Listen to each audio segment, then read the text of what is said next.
Hello दोस्तों, जय हिंद। स्वागत है आपका आपके अपने YouTube channel citizen judicial classes में।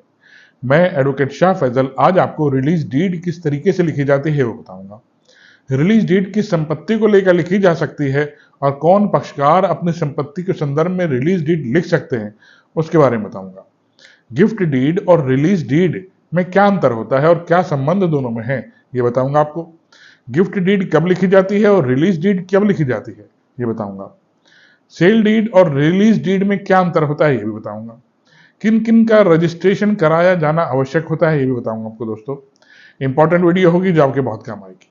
चलिए दोस्तों शुरू करता हूं। देखिए मेरी वीडियो शुरू करने से पहले हमेशा की तरह आपसे अपील, मेरी वीडियो को लाइक और सब्सक्राइब कीजिएगा। दोस्तों चलिए शुरू करता हूं। देखिए देखिए रिलीज डीड। रिलीज डीड किस संपत्ति को लेकर लिखी जा सकती है। रिलीज डीड एंसेस्ट्रल प्रॉपर्टी को लेकर लिखी जा सकती है। जैसे कोई पक्षकार अपना हिस्सा किसी दूसरे पक्षकार के पक्ष में रिलीज कर देता है तो जो डीड लिखी जाती है वो रिलीज डीड कहलाती है। दोस्तों, ये दादी इलाही संपत्ति जो एंसेस्ट्रल प्रॉपर्टी होती है उसमें अपना शेयर कोई पक्षकार किसी दूसरे परिवार के सदस्य को देता है तो वो कहलाती है वो संपत्ति में अपना हिस्सा रिलीज कर रहा है किसी दूसरे पक्षकार के पक्ष में। दोस्तों, तो वो क्या डीड लिखते हैं? रिलीज डीड लिखते हैं। दोस्तों, रिलीज डीड के लिए आवश्यक है जिस पक्षकार ने वो संपत्ति खरीदी थी उसने उसकी वसीयत ना करी हो। दोस्तों, तभी रिलीज डीड लिखी जा सकती है। रिलीज डीड में जिस पक्षकार का जितना शेयर होता है वो अपना शेयर ही रिलीज कर सकता है, ठीक, किसी दूसरे पक्षकार के पक्ष में, परिवार के किसी सदस्य के पक्ष में। दोस्तों, ठीक, देखिए रिलीज डीड तभी लिखी जा सकती है जब किसी पारिवारिक संपत्ति में, एंसेस्ट्रल प्रॉपर्टी में कई सारे हिस्सेदार होते हैं और कई सारे हिस्सेदार किसी एक हिस्सेदार के पक्ष में अपना अपना शेयर रिलीज कर देते हैं। उसे कह रहे हैं वो अपने शेयर रिलीज कर रहे हैं रिलीज डीड के माध्यम से। ठीक दोस्तों, इससे एक एग्जांपल समझिएगा। दोस्तों, एक परिवार में 4 सदस्य होते हैं, एक पिता और एक माता और उनके 2 बच्चे, एक लड़का एक लड़की। पिता की किसी कारणवश डेथ हो जाती है। ठीक, अब जो शेयर डिवाइड होना है, 3 पक्षकार बचे हैं, माता, एक लड़का एक लड़की।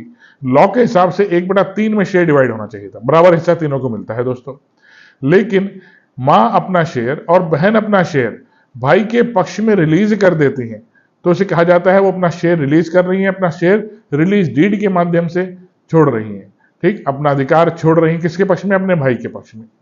देखिए, रजिस्ट्रेशन एक्ट 1908 का सेक्शन 17 स्पष्ट तौर पे बताता है जो डीड रिलीज डीड के माध्यम से लिखी जाती है उसको रजिस्टर्ड किया जाना आवश्यक है। दोस्तों, इसमें सभी पक्षकारों के सिग्नेचर और 2 गवाहों के सिग्नेचर होने बहुत जरूरी होते हैं। दोस्तों, क्योंकि रिलीज डीड भी किसी अधिकार को ट्रांसफर करने का एक डॉक्यूमेंट होता है, इसलिए इसका भी रजिस्ट्रेशन किया जाना आवश्यक बनाया गया है सेक्शन 17 में। दोस्तों, रजिस्ट्रेशन। अब प्रश्न ये उत्पन्न होता है कि पक्षकार रिलीज डीड ही क्यों लिखते हैं, गिफ्ट डीड क्यों नहीं लिखवा लेते या सेल डीड क्यों नहीं लिखवा लेते?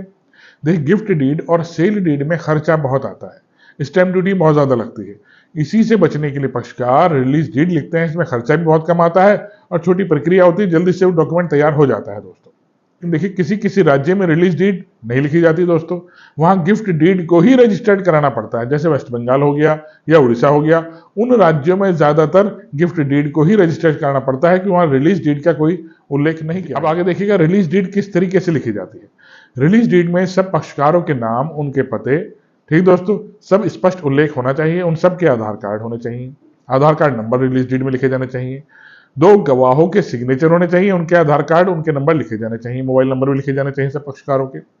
अब प्रॉपर्टी का पूरा ब्यौरा, कहां से वो संपत्ति खरीदी गई थी उसका पूरा ब्यौरा होना चाहिए और कितने पक्षकार उस प्रॉपर्टी के हिस्सेदार हैं सबका एक ट्री तैयार किया जाना चाहिए, जिसे फैमिली ट्री कहते हैं। फैमिली ट्री तैयार किया जाना चाहिए और उनके सब पक्षकार जो संपत्ति में अपना शेयर रिलीज कर रहे हैं इक्वल टू इक्वल सबका शेयर लिखा जाना चाहिए। ये पक्षकार इस शेयर को, अपने शेयर को अपने भाई के, अपने पिता के, अपने माँ के पक्ष में रिलीज कर रहा है। दोस्तों, वो स्पष्ट उल्लेख उस रिलीज डीड में लिखा होना चाहिए। दोस्तों, इस रिलीज डीड में यह भी लिखा जाना चाहिए जो पक्षकार अपना शेयर रिलीज कर रहा है उसका कितना शेयर है, कितना शेयर वो किसी दूसरे पक्षकार के पक्ष में रिलीज कर रहा है, दूसरे पक्षकार को दे रहा है।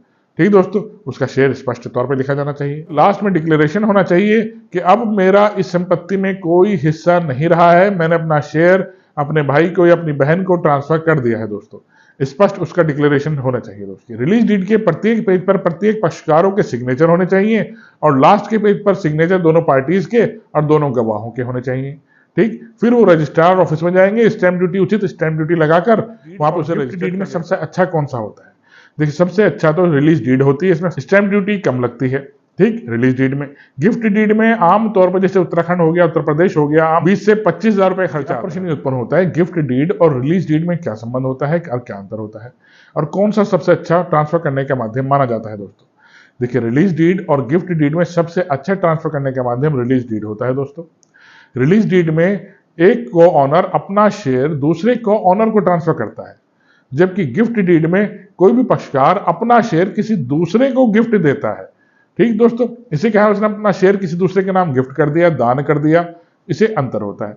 लेकिन रिलीज डीड में एक कोई को ऑनर अपना शेयर दूसरे को ऑनर को ट्रांसफर करता है, दूसरे किसी हिस्सेदार को ट्रांसफर करता है, तभी रिलीज डीड देखिएगा। रिलीज डीड में कंसिडरेशन हो भी सकता है और नहीं भी हो सकता। कंसिडरेशन क्या होता है? प्रतिकर। जैसे कोई ओनर अपना शेयर पैसे लेकर दूसरे भाई को ट्रांसफर कर रहा है तो इसे कहते हैं अपना शेयर उसने दूसरे भाई को दे दिया।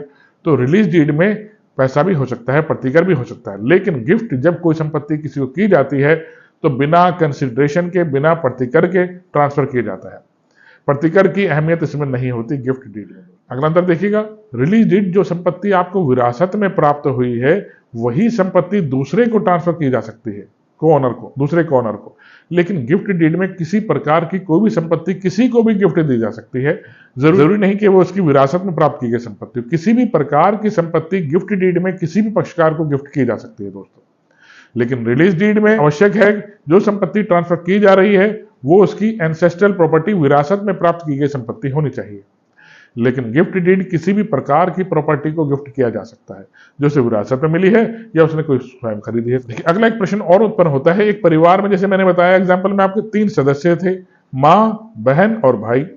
माँ और बहन अपना शेयर भाई के पक्ष में रिलीज कर दे रहे हैं, तो क्या माँ को अलग रिलीज डीड लिखनी पड़ेगी या बहन को अलग रिलीज डीड लिखनी पड़ेगी, या एक ही डॉक्यूमेंट के माध्यम से अपना शेयर रिलीज कर सकते हैं? देखिए एक ही डॉक्यूमेंट के माध्यम से भी रिलीज किया जा सकता है शेयर और अलग अलग भी किया जा सकता है। लेकिन मस्ट क्या है, आवश्यक क्या है? रजिस्टर्ड होना आवश्यक है दोस्तों। बिना रजिस्ट्रेशन के रिलीज डीड नहीं लिखी जा सकती। ठीक, लिख भी दी गई है तो उसकी एविडेंशियल वैल्यू बहुत कम हो जाती है दोस्तों। ठीक, क्योंकि देखिए पक्षकार अपना शेयर त्याग रहे हैं, कल को किसी और तरीके से झगड़ा उत्पन्न हो सकता है परिवार में, तो आवश्यक है कि उसका रजिस्टर्ड कराया जाए। आप ना झगड़ा करें, आपके बच्चे आगे आने वाली जनरेशन आगे झगड़ा करने लगे, तो है कि सरकारी डॉक्यूमेंट, रजिस्ट्रेशन डॉक्यूमेंट होना चाहिए आप लोगों के पास। ठीक दोस्तों, आशा करता हूं मेरी वीडियो समझ में आई होगी दोस्तों। आई है, इसे लाइक और सब्सक्राइब कीजिएगा और शेयर भी कीजिएगा दोस्तों।